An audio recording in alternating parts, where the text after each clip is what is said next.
This is Martyn Smith for the bass sessions in Stourbridge with Rick Wakeman. We're going to be talking about some unique concerts he's got coming up, which will be his only ones in the UK in 2013, and plenty more besides. So, how you doing, Rick? Ow!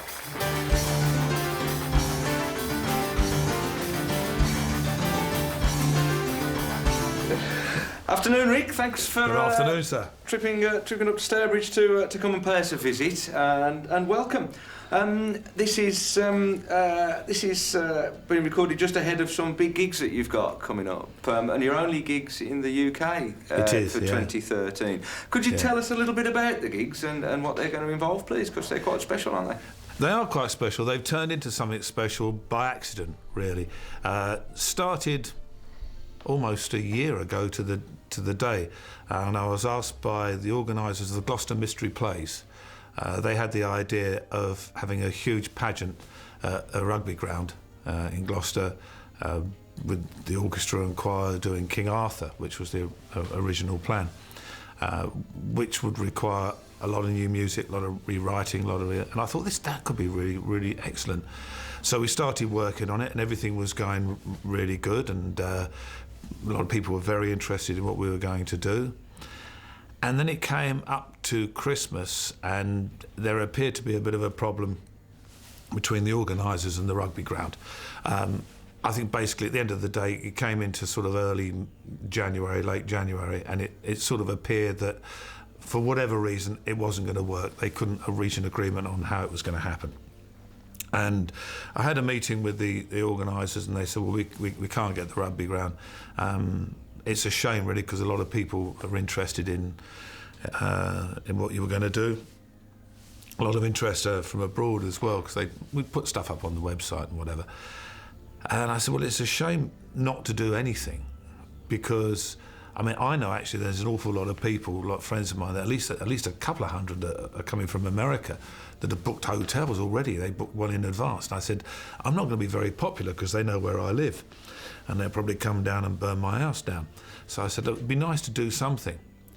So we looked around, and I said, you're not going to get an outdoor venue. That's just not going to be able, to be sorted in short notice in Gloucester. You're not going to get it. So see if you can find an indoor venue that will suit. There's not many big indoor venues in the area, but they came out and said, do you know the Centaur in Cheltenham, the racecourse? I said, I do. I know the racecourse very well as well. I said, yeah, that would work well. I said, so well, if we can do a couple of nights there, we can get the orchestra. But then, of course, it was a matter of what do you do? And I said, well, we can't do, obviously because of the big pageant thing, of what we originally planned to do. That's just not going to be possible. I do another show with an orchestra, which is one with a piano and an orchestra. And I said, that's a possibility, but I think it should be something different. I have done that once in the UK before, and I've done it all over Europe and in South America. And I said, it does work, but what would be really nice would be to do something a bit special, as there's so many people coming from abroad. So I sat and had a chat with the band, and they said, well, we could do excerpts from bits and pieces, and I said, well, yeah, that might work. And I spoke to Guy Protheroe, who's my conductor and orchestrator, and he said, well, what we could do, we could take the orchestral scores that we use for what we call the piano and orchestra show, adapt them, add some bits and pieces so it becomes totally different. The band will have to learn the new arrangements of the new, and then we can put it together so it would actually be a mixture of probably the best known music of what you've done for the people who know you, which would be large chunks of Journey to the Centre of the Earth. It's about 30 odd minutes worth of that. Then there's about 30 minutes worth of King Arthur that we do. There's a couple of the Six Wives pieces that we do in different ways. We do Starship Trooper with the orchestra, which is unusual. There's bits like Dance of a Thousand Lights. There's quite a lot that we've thrown in that we've never actually done before. I spoke to the band about it, and they were all up for it. They were a little shocked when I gave them a copy of the piano orchestra, because it's completely different versions from the way we play it as a band. So one of the hardest things for them was to unlearn what they already know, to try and learn the new bits. But it worked really, really well. It'll be the only time it'll ever be done.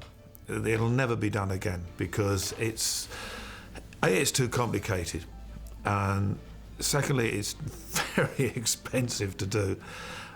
But it's just nice to know that the concerts will be something incredibly special. They're the only ones this year in the UK, the only big concerts. And I can't honestly ever see it happening again. It might, I suppose, possibly happen somewhere abroad if somebody wanted it. But the big problem you've got of doing these kind of shows abroad is the shipping of the equipment, shipping of the gear, shipping of the band and everything. So even if they supply the orchestra and the choir, it costs a fortune to get out there and start all the rehearsals and do all the bits and pieces. So I honestly, I can't see it ever being done again, so I'm really looking forward to it, because it'll be really, really quite special. Mm-hmm. You've been noted, I think, throughout your career in terms of making some big investments in big shows and losing money. Well, big investments. They big can investments. They can go up as well as down. Of course. I've always believed in if you're going to do something, do it properly. I mean, people had sort of said I was nuts doing King Arthur on ice at Wembley. And we sold out. We did 3 nights. There was 9,000 people, which is all we could get in. So it was 27,000 people. We did 3 nights. I think all in all there was just over 300 people in the cast, with ice skaters, orchestras, choirs, bands, and whatever.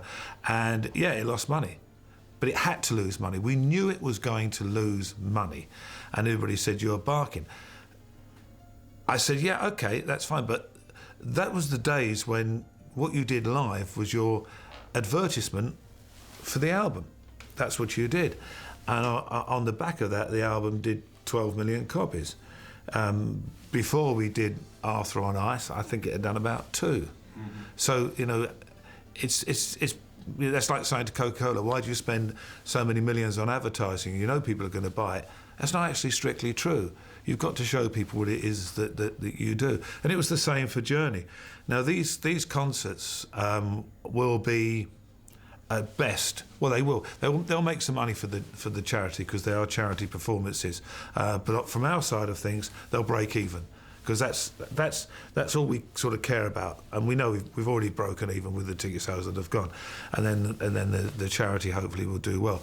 But it is important to do something that's a bit special. I do like it that when we've got some fantastic supporters who come along, and we've never ever given them anything ordinary.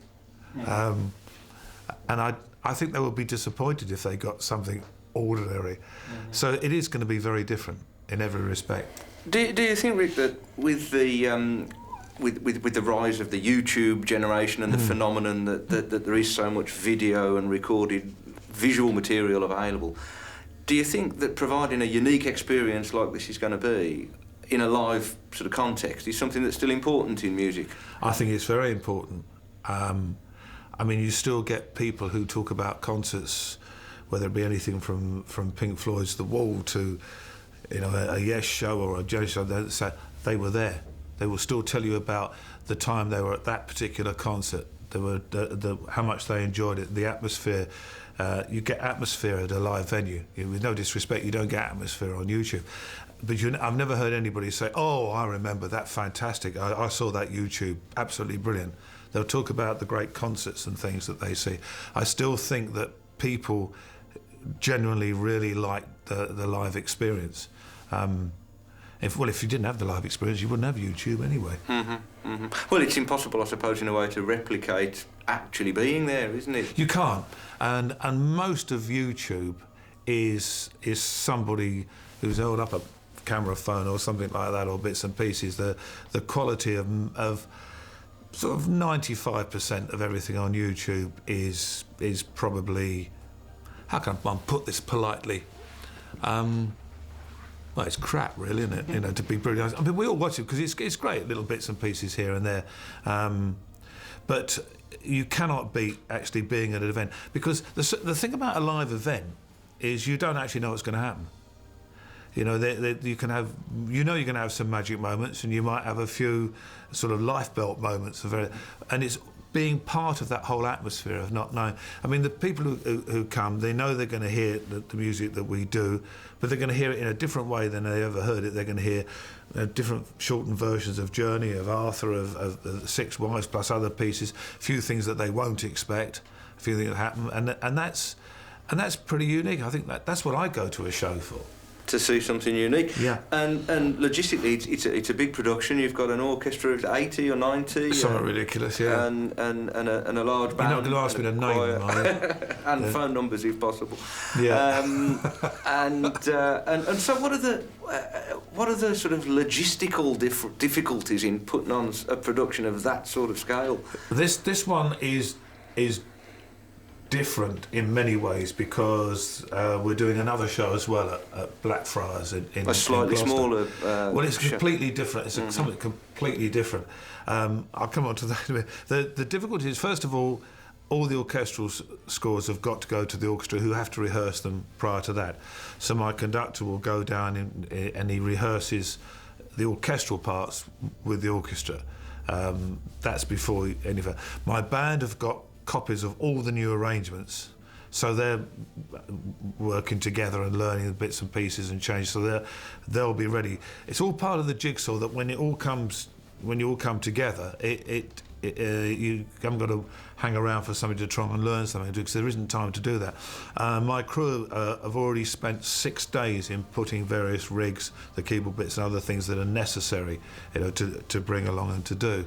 Now, how it's going to work is, I mentioned that there's another show as well.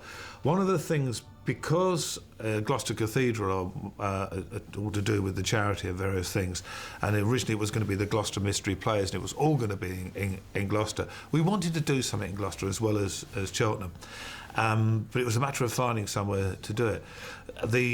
One of the ideas we had was to use Gloucester Cathedral. It's on the Saturday, which is the 15th, I think. But that would mean that we would have to get in on the 14th to do something. We can't get on the 14th because there already is an event going on at the 14th, which ironically I got invited to. It's a big Masonic dinner, and I got invited to it, and I went, can't you go somewhere else? And I'll come up to that. So that actually ruled that out. But they have another unique place there called Blackfriars, which is really quite small. I think it's like about 300 people it holds. And the organiser said, well, could you do something in there? And I said, we could do something completely different, perhaps. So I did a thing back in about 1992, something like that, with my second eldest son, Adam, who's now with Black Sabbath. And we did this thing called Wakeman with Wakeman. And it was really successful. People really liked it. He's a great, great player. And then I did, in later years, I did something with my oldest boy, Oliver, who went out and played with Yes recently for a couple of years.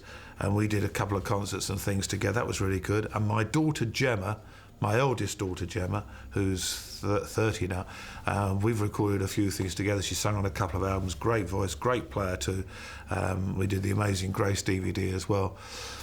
And I thought, well, maybe if I could get one of them together, we could do another Wakeman with Wakeman. So I thought, well, I'll find out which one of them fancies doing it. So I sent an email to all of them. I said, if any of you fancy, just let me know. Well, they all came back and said, that'd be great. If we can work out the dates and everything to do it, that would be, if it all works for us, then we'd all like to do it. So we've ended up then with Wakeman, with Wakeman, with Wakeman and Wakeman. Don't ask me which one's which, because they all want top billing. I've told each one of them they're the first Wakeman, so Oliver thinks Wakeman with Wakeman, that's Oliver, and Adam also thinks the same, and so does Gemma. The only criteria they said was that they all wanted to have a microphone, not particularly to sing through, but so that they can say things about their dad, which would... that's fair enough, I suppose. Will you be speaking with the sound engineer to make sure that... Well, I have told them I'm the one that's paying their checks at the end of the day. So anyway, we've each got we're each going to have a couple of keyboards. We're going to... All the music we're playing, I don't think there's one piece that we're going to be playing that is replicated at the Cheltenham shows. So it's completely different, including some of their own stuff, because they've all had their own albums and things out. And they went on sale. They sold out the morning they went on sale, both those shows. We're doing a 6 o'clock show and a 9 o'clock show that night.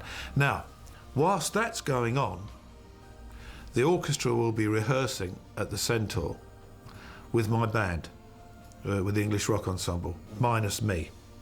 So they will be rehearsing with the orchestra while we're doing the Wakeman with Wakeman with Wakeman and Wakeman and Wakeman and they'll be rehearsing that. So that what happens then in the evening after we've finished, my keyboards go down and join the other additional keyboards that they've got of mine down at the centre.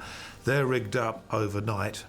First thing in the morning on the Sunday, we then rehearse again with the orchestra and choir, with the band, with me, and then we got the first show that evening.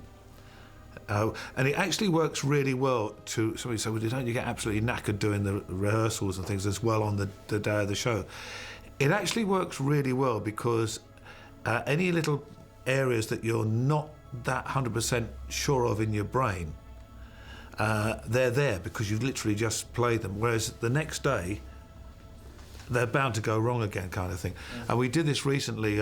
We did Jones Center down in Buenos Aires in November, December, in fact, last year, and we rehearsed on the day of the show with the orchestra and the choir, and then did the show in the evening.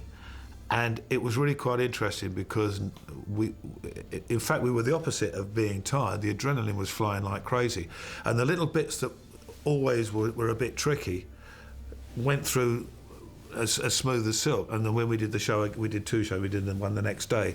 That was great.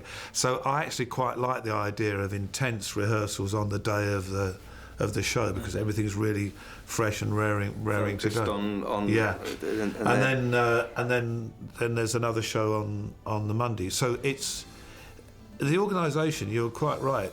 Going back to your original question, it is an awful lot involved. I've got 2 crews working because obviously one's got to work Blackfriars and they join up, and the other one's got to work the centre, and they work together. It's a nightmare for my keyboard tech because he's going to be flitting back between the two. But these guys are fantastic.